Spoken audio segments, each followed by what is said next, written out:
మాఘపురాణము 3వ అధ్యాయం. దిలీపుని మాటలకు వశిష్ఠుడు మరలా ఇట్లు చెప్పదొడంగెను.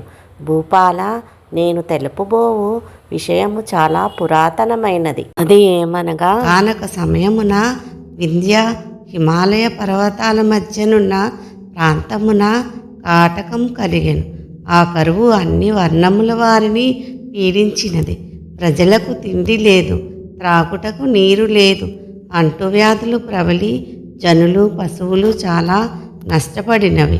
అందువలన యజ్ఞయాగాది కార్యములు కానీ దేవతార్చనలు కానీ చేయలేకపోయేరి.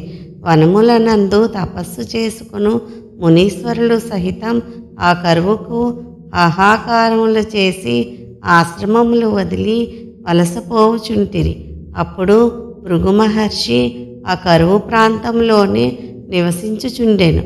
రేవానదీ తీరమందున్న ఫలవృక్షములు, పంట భూములు నీరు లేక బీడు పడిపోయినవి. త్రాగడానికి నీరు కూడా లభించుటలేదు. మహాతపస్వియగు భృగు మహర్షి కూడా ఆ కాటకమును తట్టుకోలేకపోయాడు. ఎన్నో సంవత్సరాల నుండి ఆ ప్రాంతము నందుండుట వలన అచ్చటి నుండి కదులుటకు ఇష్టం లేకపోయినప్పటికీ ఇది లేక హిమాలయ ప్రాంతములకు వలసపోయాడు. హిమాలయ పర్వతాలకు పడమటి దిక్కున ఒక కొండచర్య ఉన్నది. ఆ కొండచర్య అచ్చటినున్న కైలాస పర్వతమునకు చాలా దగ్గరగా ఉన్నది. అది తెల్లగా కూడా ఉన్నది. ఆ కొండచర్య యందు ఇంద్రనీలములు ఉండటం వలన దగదగా మెరుస్తున్నది. మహర్షులు, సిద్ధులు, జ్ఞానులు ఆ కొండ వద్దకు వచ్చి శ్రీమన్నారాయణుని భక్తిభావములతో ప్రార్థించిరి. అంతియే కాక ఆ పర్వతము వద్దకు యక్షులు, గంధర్వులు వచ్చి విహరించుచుందురు అని వశిష్ఠుల వారు దిలీపునకు వివరించిరి. అంతటా దిలీపుడు వశిష్ఠునితో ఇట్లు పలికెను. ఓ మహానుభావ, ఆ పర్వతమును గురించి చెప్పిన మాటలు నాకు ఆశ్చర్యమును కలుగచేసినవి. ఇంకను విశేషములున్న తెలుపకోరెదను అని ప్రార్థించెను. మరలా వశిష్ఠుల వారు ఇట్లు చెప్పిరి. రాజా, నీ అభీష్టం ప్రకారమే వివరింతును. సావధానుడవై ఆలకింపుము. ఆ పర్వతరాజము కడు వింతైనది.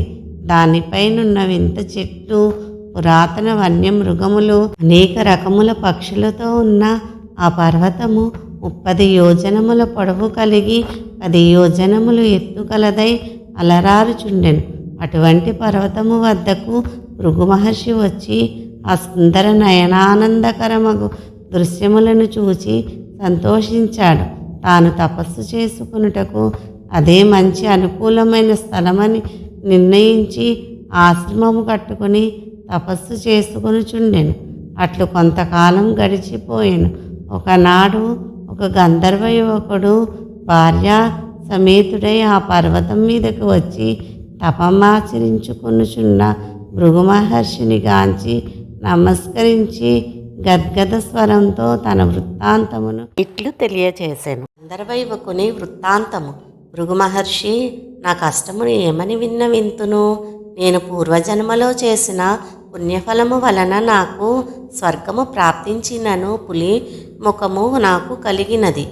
ఏ కారణంచే నాకు అటులు కలిగెనో బోధపడుకున్నది.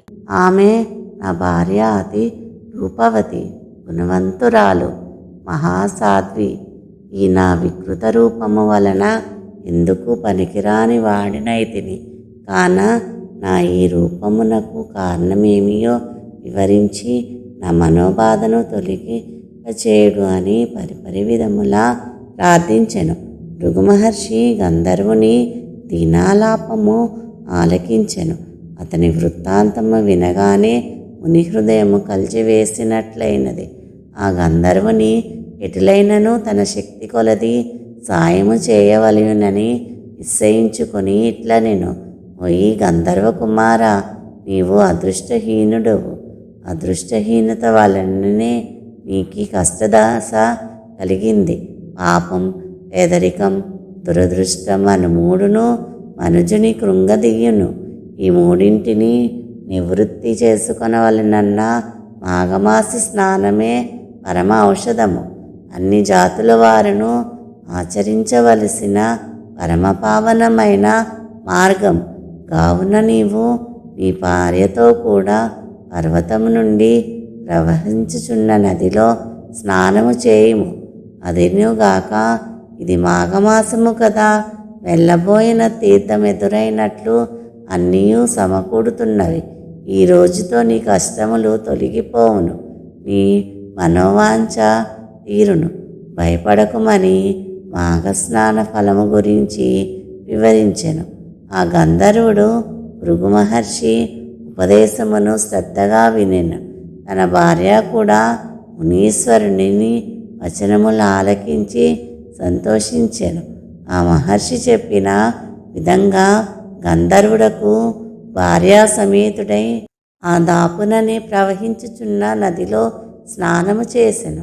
వెంటనే తనకున్న పెద్ద పులి ముఖము పోయి తేజోవంతమైన సుందరమైన ముఖంతో ప్రకాశించెను. ఆ గంధర్వ దంపతులు అమితానందము పొందిరి. అంత వారిద్దరూ భృగు మహర్షికి దగ్గరికి వచ్చి సాష్టాంగ నమస్కారము చేసిరి. భృగువు వారలను దీవించి పంపివేచెను. ఈ విధంగా గంధర్వ యువకుని చరిత్రమును వశిష్ఠుల వారు దిలీపునికి ఎరిగించి, వింటివా రాజా, గంధర్వ కుమారుని వృత్తాంతము మాఘమాసములో పుణ్య నదులందు స్నానమాచరించిన ఎడల ఎట్టి ఫలము కలుగునో ఊహించుకొనుము. మాఘపురాణము 3వ అధ్యాయము సమాప్తము.